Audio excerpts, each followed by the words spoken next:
여러분, 내가 뭐 편안하고 내가 그저 뭐 건강하고 그럴 때는 하나님 잘 생각이 안 나요. 그죠? 네, 사람은 누구나 그래요. 그래 조금 아프고 힘들고 어려운 일 생기면 그때는 또 막 하나님을 바짝 찾아요. 하여튼 정말 얼마나 우리가 간사한지 몰라요. 그래서 마귀는 끊임없이 저와 여러분들을 편안함에 길들이게 해요. 편안함에. 항존직이 됐다라는 것은 나를 편안하게 두면 안 되는 거예요. 제가 그랬잖아요. 성도들이 언제 은혜를 받느냐? 지난주에 했나요? 우리 청년 하나가 목사님 요즘 너무 힘드시지요? 그 말 얼마나 위로가 되는지. 그런데 그 다음 하는 말이 목사님이 힘드시니까 저희는 행복해요.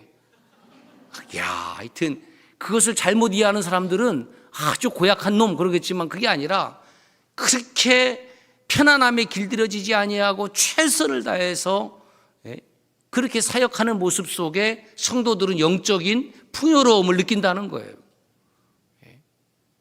아직까지도 저는 아파서 강단을 못 쓰는 일이 없으니까 여러분들이 저를 무슨 땡크보이로 하는데 하나님 너무하세요.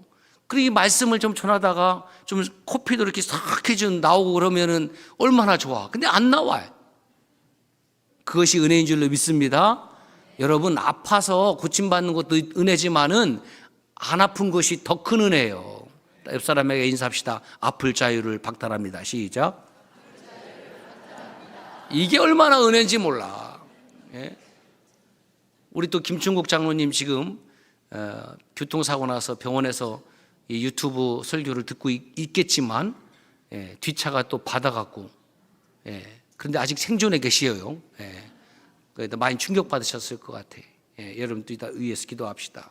그래서 하나님께서 사명 있는 자는 사명을 마치기 전까지는 데려가시는 법이 없고, 그렇죠? 그 사명 받은 것이 행복이라는 거예요. 행복. 억지로 나와 있어도 괜찮아요. 억지로 오늘 나왔어도 오늘 이 밤이 여러분들에게 수지 맞는 밤이 되기를 주의 이름으로 축원합니다. 여러분, 편안함에 길들여지면 안 돼요. 편안함에. 그러면 목사가 타락합니다. 장로님 타락해요. 권사님도 타락해요. 이만하면 됐다. 안수 집사님도 타락해요. 그러나 편안함을 박차는 사람에게는 하나님께서 놀라운 은혜를 주시죠. 편안함에 길들여지면 내가 살아가는 목적을 잃어버려요. 편안함에 길들여지면 소명과 사명을 잃어버립니다. 그러나 삶의 목적을 잃어버리지 아니하면 하나님이 나를 왜 부르셨는지, 그 소명, 나에게 어떤 사명을 맡겨주셨는지를 잊어버리지 아니하면 어떤 어려움도, 어떤 문제도, 어떤 대적도 이겨낼 수가 있습니다. 목적 없이 살아가는 삶의 결과는 패배예요. 패배. 그래서 이 시대는 환경이 나를 끊임없이 편안하게 만들어버리는 거예요. 책을 읽을 필요가 없어요. A한테 물어보면 되니까. 아니에요. 책을 읽어야 되는 거예요. 성경을 읽을 필요가 없어요. 유튜브 그 쇼츠? 그 쇼츠 30초, 막 1분. 제가 코로나 때는 부득이하게 그 쇼츠를 좀 내보냈어요. 그래서 코로나 끝나고 나서는 쇼츠를 하지 않습니다. 왜냐하면 그렇게 해갖고 조회수 많이 늘리는 것이 그렇게 의미가 없어요. 하나님의 말씀을 듣기로 난다면 처음부터 끝까지 너희는 내게 와서 들으라. 귀를 기울이고 내게 와서 들으라. 귀를 기울이고 내게 와서 들으라. 그리하면 너희 영혼이 살리라. 그 시간을 할애를 못해서 30초 그 짧은 것들을 올려요. 그래서 몇십만 조회하면은 좋아해요. 저 그런 유혹에 안 빠지고 싶어요. 그게 중요한 게 아니에요. 여러분, 거기에 귀를 기울이면 안 돼. 그러니 뭐로 밥 한 공기를 두고 한 사발을 다 먹어요. 살찌게. 쇼츠 한 숟가락 먹고 끝내야지. 이 밥 맛있는 거구나. 한 숟가락 먹고 끝내야지. 그 바보 아니에요? 자꾸 자꾸 이 시대는 그렇게 변질되어 가는 거예요. 변질되어 가는 교회는, 쇠락하는 성도는 하나님의 말씀을 듣지 아니하고 찬송도 뭐 두세 곡 하면은 너무해.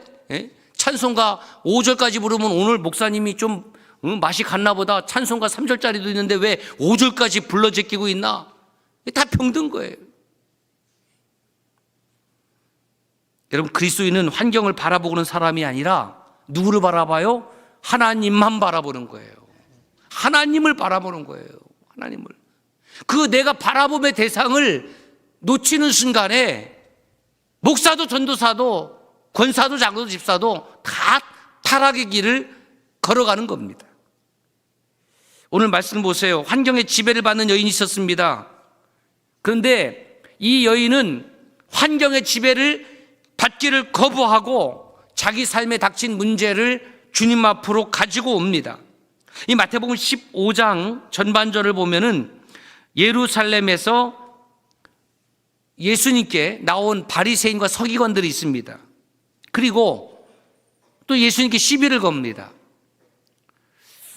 예수님의 제자들이 빵을 먹을 때에 손을 씻고 먹지 않았다는 거예요. 손을 씻고. 위생상 손을 씻고 먹으면 좋겠지요. 그건 예수님의 제자들이 그 오래된 전통을 어겼다 그러면서 이제 비난하는 겁니다. 그때 주님은 이들을 향해서 너희들이 부모를 공경하라는 하나님의 말씀, 그 전통은 어찌 지키지 않느냐? 그 손 씻는 것은 얘기하면서 너희들 그보다 더 중요한 네 부모를 공경하라는 그 말씀, 그 전통을 왜 지키지 않느냐? 라고 반격하십니다. 그 다음에 오늘 읽은 이 수로보니게 여인 이야기를 기록하고 있습니다. 마태가. 이 수로보니게 여인은 유대 여자가 냅니다. 이방 여자입니다. 예수님께서는 이 수로보니게, 그러니까 시돈과 두로, 시돈과 두로 이 지역이 수로보니게인데 이 지역으로 넘어가신 거거든요. 누가? 예수님이. 그 예수님 누구예요? 지금 유대인 남자입니다. 유대인 남자. 유대인들은 이방 지역으로 안 가요. 왜? 이방인들은 개로 여겼기 때문에. 그렇게 교만하다니까요. 지금도 똑같아요. 예루살렘에 가면. 그런데 유대인 남자가 이방 여자를 만나서 대화를 한다? 사마리아 여자는, 여러분 잘 아는 요한복음 4장에 나오는 사마리아 여자는 그래도 이방인의 피가 섞였지만은 유대인에게 피가 있는 여자예요.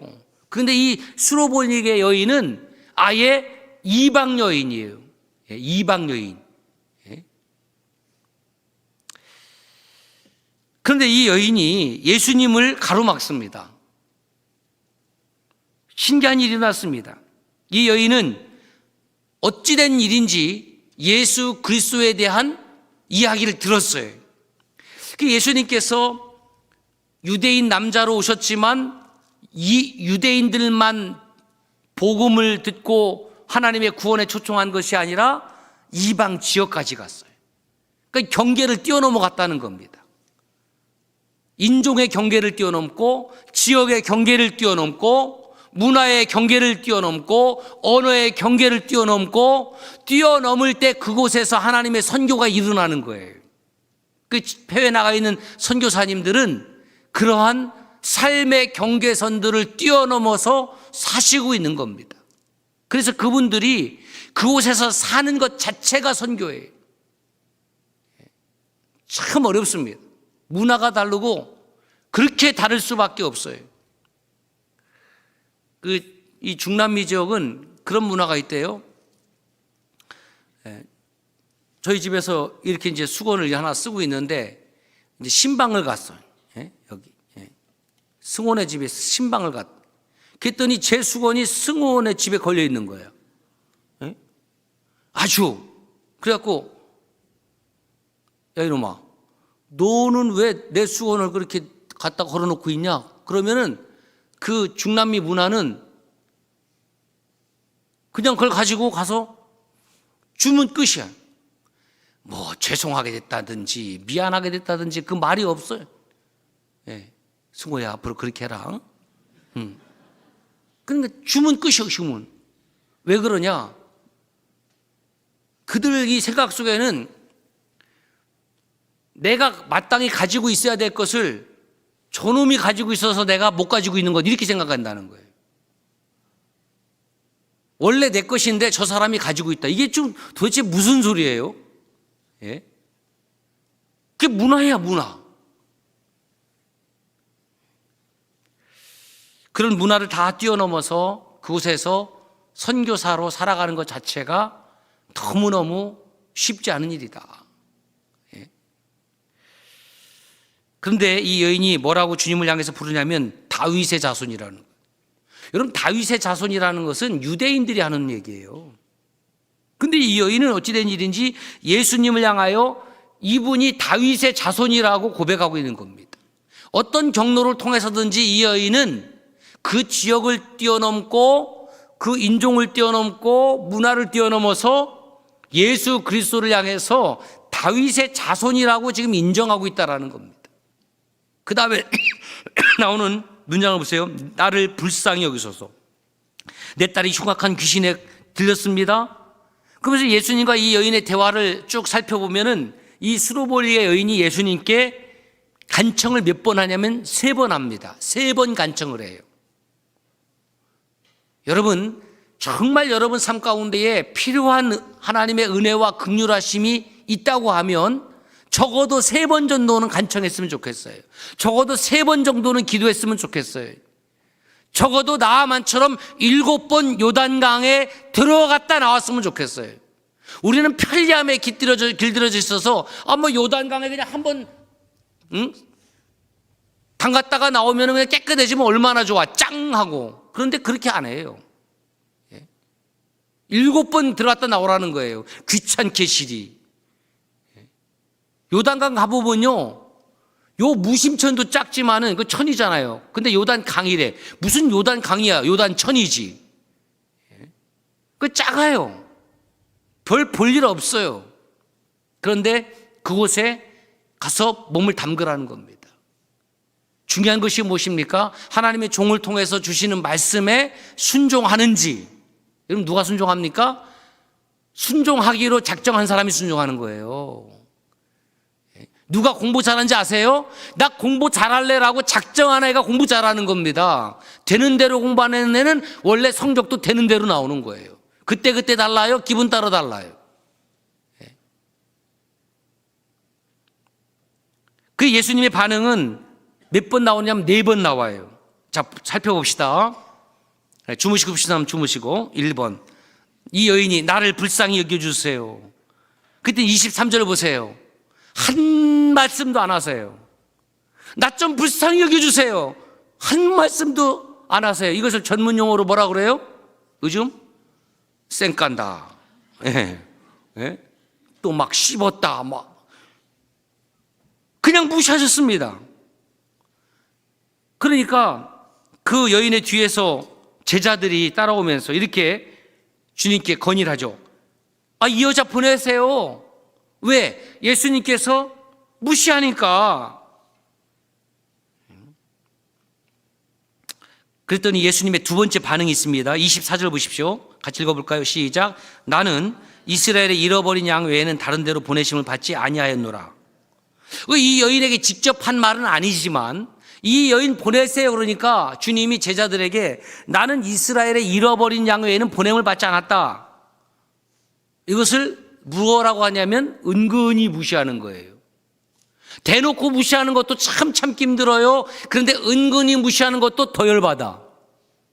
네? 옆 사람을 살짝 봤다가 돌려봐요. 돌려봐요. 그게 무시예요, 무시. 어디다 대고 고개를 확확 돌리고 그래? 그러면 안 되죠. 그죠? 그게 나를 무시하는 거예요. 무시당했어요. 이 여인이 두 번째로 예수님께 절하며 간청, 절하며 불쌍히 여겨주세요. 그 다음에 나를 도와주세요. 주님, 저를 도와주세요.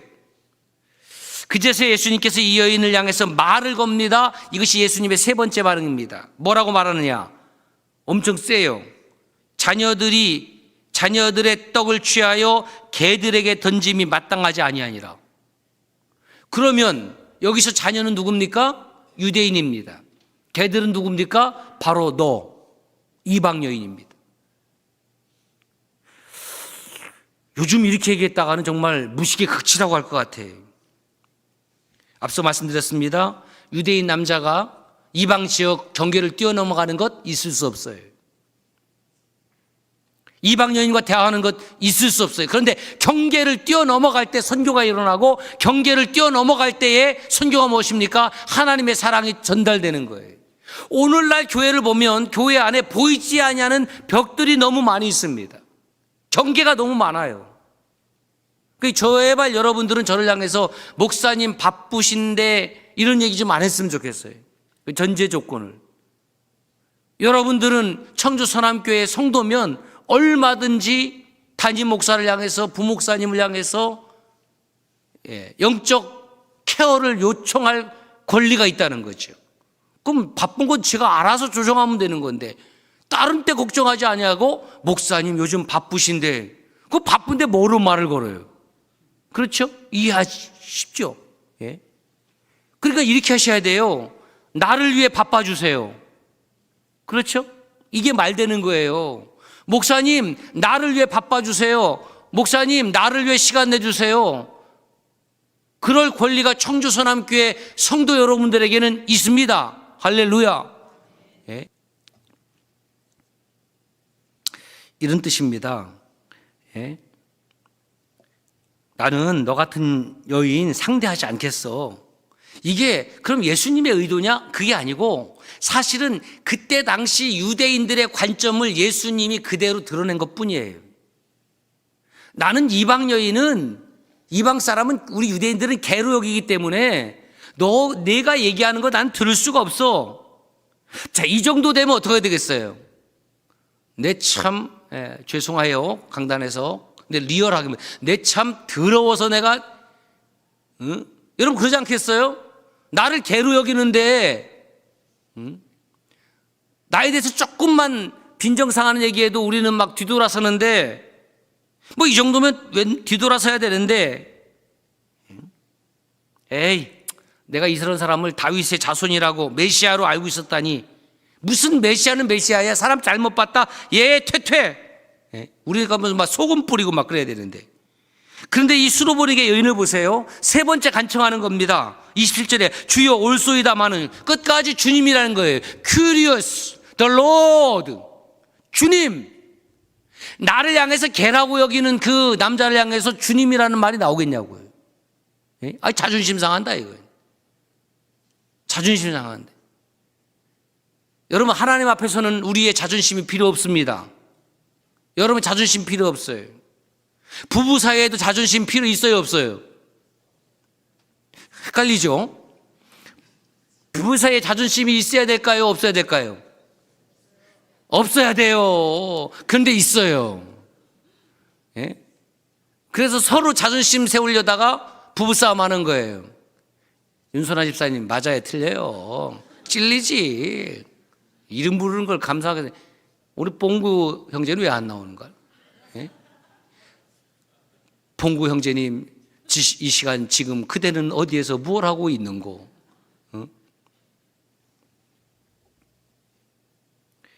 주여, 당신이 하는 말에 전적으로 동의합니다. 당신의 말은 옳은 말씀입니다. 그러나 개들도 주인의 상에서 떨어지는 부수를 먹고. 나는 이렇게 대답한다는 것 자체가 이거는 상상을 초월한 얘기예요. 그 절대로 나는 당신의 은혜를 필요합니다. 당신은 메시아입니다. 왜 이렇게 했을까? 처음 말씀드렸습니다. 주님께 나온 목적 잊어버리지 않은 거예요. 예수님께 나온 목적을 잊어버리지 않았다니까요. 여러분들이 그리스도의 몸된 교회에 나오는 목적을 잃어버리면 타락하는 겁니다. 목적 잊어버리지 마세요. 우리가 교회 공동체로 모인 목적은 주님의 긍휼하심을 입기 위해서입니다. 혼자로는 신앙생활 감당하기 어렵고 공동체 신앙으로 함께 구원의 길, 믿음의 길, 천국의 길, 영생의 길을 행진하기 위해서입니다. 우리가 교회에 나오는 것은 이 교회 공동체가 주님의 몸이기 때문에 그렇습니다. 그 주님의 몸된 교회 공동체를 잊어버리면 나오지도 않고 안 나오지도 않고 왔다리 갔다리 지멋대로, 학생이 학교를 지멋대로 왔다 갔다리 하면은 그게 무슨 학생입니까? 비가 와도 나가야 되는 거예요. 더워도 나가야 되는 거예요. 자기가 셀프 방학을 하고 있어. 학생이 셀프 방학, 셀프 조퇴해. 그게 말이 됩니까? 돼요, 안 돼요? 최수정 교감님, 돼요, 안 돼요? 안 돼요. 그런데 왜 예수쟁이들은 셀프 방학을 하고 자기가 나왔다 안 나왔다고 그러고, 목사님 그냥 저 관심 갖지 말아주세요. 제가 알아서 할게요. 야, 이거는 목회자의 관심을 받기 싫어하는 사람은 이거는 거의 우리 예수 진영에 속하기보다는 저쪽 진영에 속한 가능성이 크지. 나는 마귀에게 관심 없어요. 이 여인이 예수님을 부르고 따라온 목적이 뭔지 아세요? 내 딸 고쳐달라는 겁니다. 내 딸이 귀신 들렸는데 내 딸을 고칠 수 있는 능력은 메시아로 오신 주님밖에 없습니다. 야, 저러면 이 여인의 믿음이 저와 여러분들의 믿음이 되기를 주의 이름으로 축원합니다. 목적이 이끌어가는 삶이라는 거죠. 목적이 이끌어가는 삶. 예. 지금은 이제 많이 괜찮아졌어요. 한 8년 목회하니까. 정말 처음에는 서울에서 일 보고 내려올 때 여러분들은 이해가 안 되겠지만 힘들었어요. 왜 힘들었느냐? 그 드라이브를 하고 있는데 청주로 향해 가는 거예요. 그 내가 왜 이리로 가지? 나는 청주에 아무런 친구도 없는데, 아는 사람도 없는데, 그런 마음이 들어요. 그런데 이제 서청주 IC를 딱 들어와서 부터는 제정신이 이렇게 돌아오기 시작하면서 그 다음에 교회에 이제 오다 보면은 이제 십자가 보면 나 여기 교회 담임 목사지. 그때 이제 제정신이 드는 거예요. 리얼 그렇습니다. 내가 하나님께서 이곳에 보내서 목회하라고, 성도들 사랑하라고, 위하여 기도하라고, 위하여 충동질하라고 다 보내셨지. 그 목적을 깨달으면 정신이 번쩍 나는 겁니다. 우리는 흔히 믿습니까? 라고 묻습니다. 그러면 아멘이라고 쉽게 대답합니다. 정말 중요한 것은 내가 가진 믿음이 어떤 믿음이냐, 이런 질문을 해야 되는 겁니다. 믿음의 대상은 내가 아니라 믿음의 대상은 오직 예수 그리스도입니다. 믿음의 주체도 예수 그리스도입니다. 이 여인은 어떤 상황에서도 어떤 말을 들었어도 절대로 흔들리지 않아요. 그래서 제가 성경을 보면은 남자들보다 여자들이 훨씬 더 좋아, 믿음이. 그리고 훨씬 좋아. 마리아를 보세요. 주의 말씀대로 이루어지이다. 말도 안 되는 성령으로 내가 잉태할 것이다. 우리 남자들 같으면은 왜요? 내가요? 어떻게 그런 일이 있을 수 있을까요? 어떻게 내 아내가? 그 요셉에게 하지 않고 마리아에게 직접 했더니 주의 말씀대로 이루어지이다. 여성들에게 심심한 존경을 표합니다. 진짜예요. 기도도 보면 양이 전부는 아니지만 중요할 때도 있어요. 여성들이 훨씬 더 오래 기도합니다. 물론 그것은 신체적인 비밀도 있긴 해요. 남자들은 오래 앉아있으면 엉덩이 뼈가 아파요. 푹신거려도. 그 여자들은 한번 좌정하시면 아침부터 저녁까지 대화하는데 큰 무리가 없어요. 그 주님께 기도도 깊이 하는 거지. 이 여인의 믿음의 대상은 예수 그리스도였고 믿음의 주체도 자기 안에 임하신 저는 하나님의 영이었다고 믿습니다. 그건 예수 그리스도를 메시아로 아는 영적인 눈이 열렸던 거예요. 믿음이 있었던 거죠. 내가 지금 무슨 소리를 듣는가는 중요하지 않습니다. 나는 주님을 놓치지 않겠습니다. 어떤 일이 있어도 나는 주님을 놓치지 않겠습니다. 자존심 상하고 기분 나쁘고 속이 상해도 주님 놓치지 않겠습니다. 오늘날 많은 그리스도인들이 남이 알아주면 교회 다니고 나를 좀 몰라주는 것 같으면 삐지고 교회 나오지 않습니다. 그리고 중직자래요. 기가 막힌 일이죠. 기분 나쁘면 교회 옮깁니다. 따라합시다. 기분 따라 살면 반드시 망한다. 기분 따라 살면 안 돼요. 자녀를 키우는 것도 기분 따라 키우면은요, 그 키울 사람 아무도 없습니다. 직장 생활도 기분 따라 하면 바로 책상 뺍니다. 기분 따라 살면 벌써 우리는 모두 다 전과자 됐어요. 벌써 사람 몇 명 죽였어요. 안 되는 거예요. 그리스도인들은 믿음 따라 살아야 됩니다. 예수의 믿음 따라 살아야 됩니다. 예수의 믿음 따라 살면 흥합니다.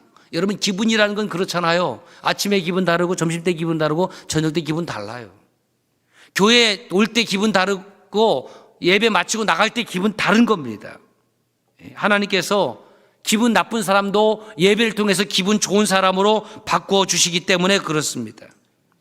주변에서 뭐라고 떠들지 간에, 예수님이 뭐라고 하든지 간에 내 딸만 고칠 수 있다고 하면 나는 무엇이든지 소리 듣겠습니다.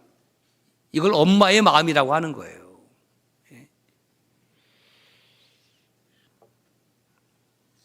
그래서 이 여인은 자기 딸의 문제를 갖고 나오는데 남편은 없잖아요.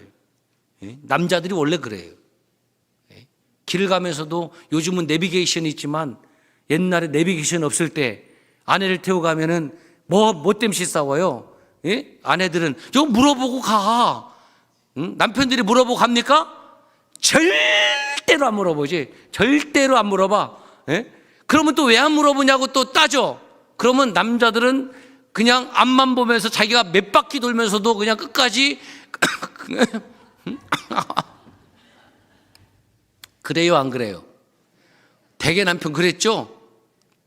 저도 그랬어요. 그게 무슨 똥꼬집인지 몰라도 남자들은 그렇게 물어보는 것을 그걸 싫어하는 거지. 그걸 싫어하는 거예요. 아마 그런 마음 때문에 주님께 이 남편은 안 왔던 것 같아요. 그러므로 여러분, 신앙생활 하면서 안 된다고 하지 마세요. 안 된다고 말하면 너희 말이 내 귀에 들린 대로 행하리라고 그랬어요. 민수기 14장 28절에. 자, 예수님의 네 번째 반응입니다. 28절 보세요. 같이 읽겠습니다. 시작. 여자여, 내 믿음이 크도다. 내 소원대로 되리하시니 그때로부터 그의 딸이 나으니라. 주님의 말씀이 떨어진 그때로부터 나으니라. 할렐루야.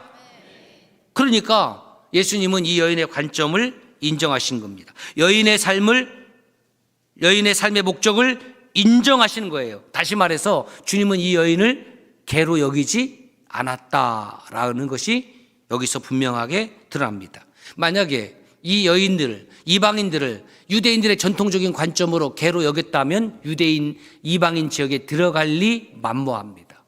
주님은 유대인이든 비유대인이든 헬라인이든 비헬라인이든 한국 사람이든 태국 사람이든 멕시코 사람이든 다 하나님이 만드신 하나님의 백성들이라고 여기고 계십니다. 그래서 이 이방 여인, 수로보니게 여인을 향해서 호칭이 바뀌어집니다. 뭐라고요? 여자여, 여인이요. 여러분, 부스러기 참 먹을 거 없습니다. 부스러기가 어디서 있느냐면 식빵을 토스트에 굽고 꺼내면 왜 이렇게 부스러기가 많이 떨어지는지. 그쵸? 그 여러분 어떻게 처리해요? 버립니까? 난 궁금해요, 솔직히. 식빵을 안 구우면 부스러기가 별로 없는데 굽고 나면 잼을 바르려고 하면 그 조금 더 타면 부스러기가 왕창 생기죠. 그 부스러기를 어떻게 처리하십니까? 이렇게 저렇게 손으로 싹 모아갖고 이렇게 입에 털어넣나요? 아니, 나 몰라서 그러는 거예요. 근데 그 부스러기를 보면 너무 아까운 거예요. 니들은 왜 떨어져 나갔냐? 응? 근데 부스러기는 양으로 보면 뭐 별것 아니지만, 버려질 것들이지만 그것을 먹는 존재가 있었는데 그게 그 집에서 키우는 개였습니다. 그런데 이 수로보게 여기는 여인은 그 부스러기를 보면서 아마 그런 자기 나름의 통찰력이 있지 않았을까요? 양으로 본 것이 아니라 질로 봤다는 겁니다. 본빵은 유대인들이 먹는다 할지라도 우리 이방인들에게도 그 부스러기라도 먹을 수 있다면 자는 먹겠다라는 겁니다. 정말 적은 양이고 하찮은 양이라 할지라도 그것이 나의 생존을 가능하게 할 수 있다고 하면 마다하지 않겠다라는 것입니다. 그래서 많은 분들이 이 여인의 믿음을 무슨 믿음이라고 그래요? 부스러기 믿음이라고 이야기합니다. 그러나 그 관점은 제가 동의할 수 없습니다. 이 여인은 부스러기 빵을 먹고 있었지만, 부스러기 빵가루를 먹고 있었지만 이 여인의 믿음만큼은 부스러기 믿음이 아니었다는 거예요. 이 여인의 믿음은 어디에서도 발견하기 힘든 몸통 믿음, 진짜 빵덩어리의 믿음을 소유하고 있었다라는 것입니다. 오늘 이 저녁에 주님께서 저와 여러분들에게 물으십니다. 너의 믿음은 빵덩어리의 믿음인가? 부스러기 같은 믿음인가? 기도하겠습니다. 하나님 감사합니다.